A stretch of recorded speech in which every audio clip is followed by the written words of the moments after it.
How to study smart rather than hard.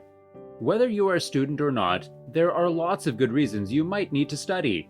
Maybe you need to pass an exam. Maybe you want to attain a better standard of professional development. Either way, to achieve these things, studying is unavoidable. But unfortunately, most of us do not study the right way.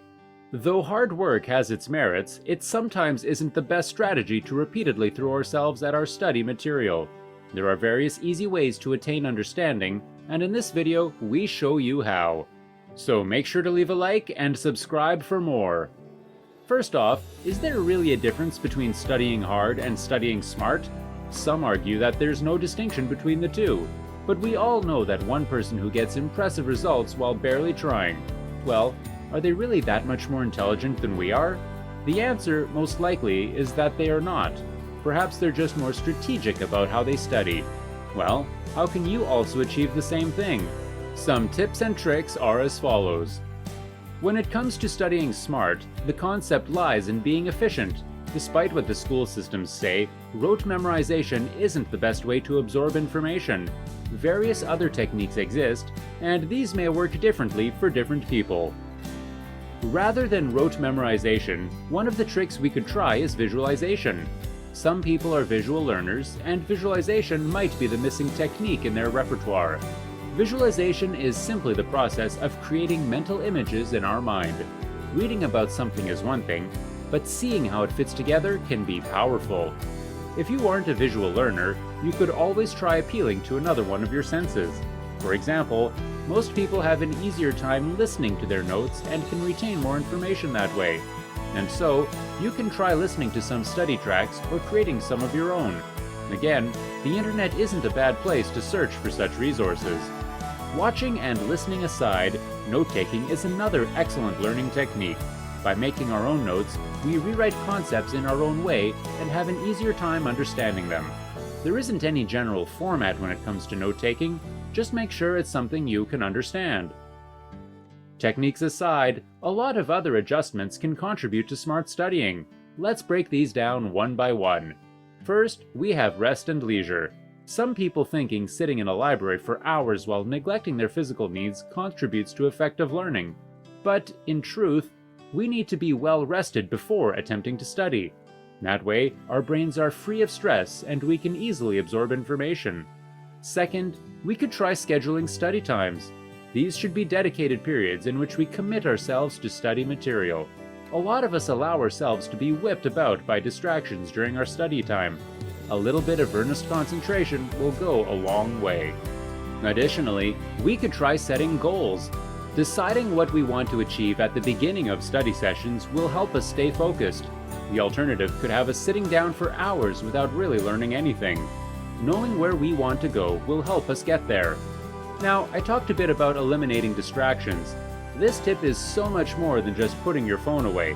Ideally, if you could find a quiet environment to study in, that would be the best.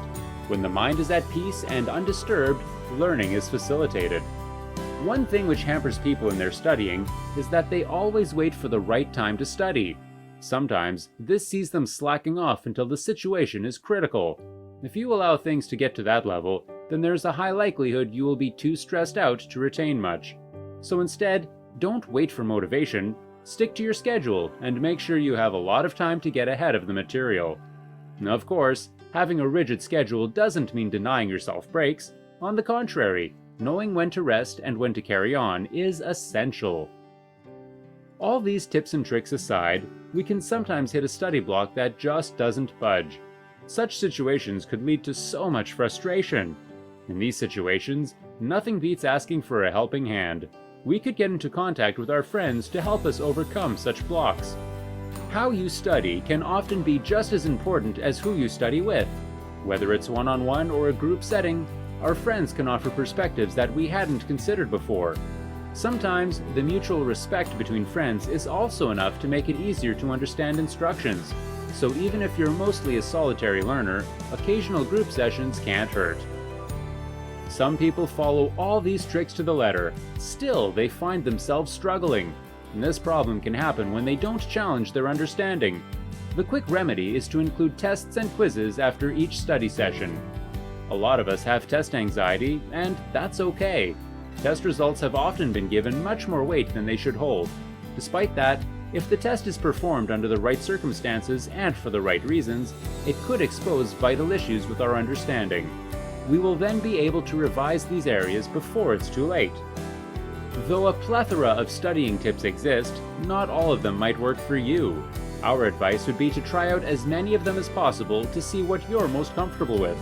In all this, don't forget the essentials of scheduling, eliminating distractions, and resting. Those changes alone might do it for you. If we manage to find out what works for us, we wouldn't have to spend so much time behind a book or a computer. Like that one smart guy we know, we will also have free time to spend on our other passions.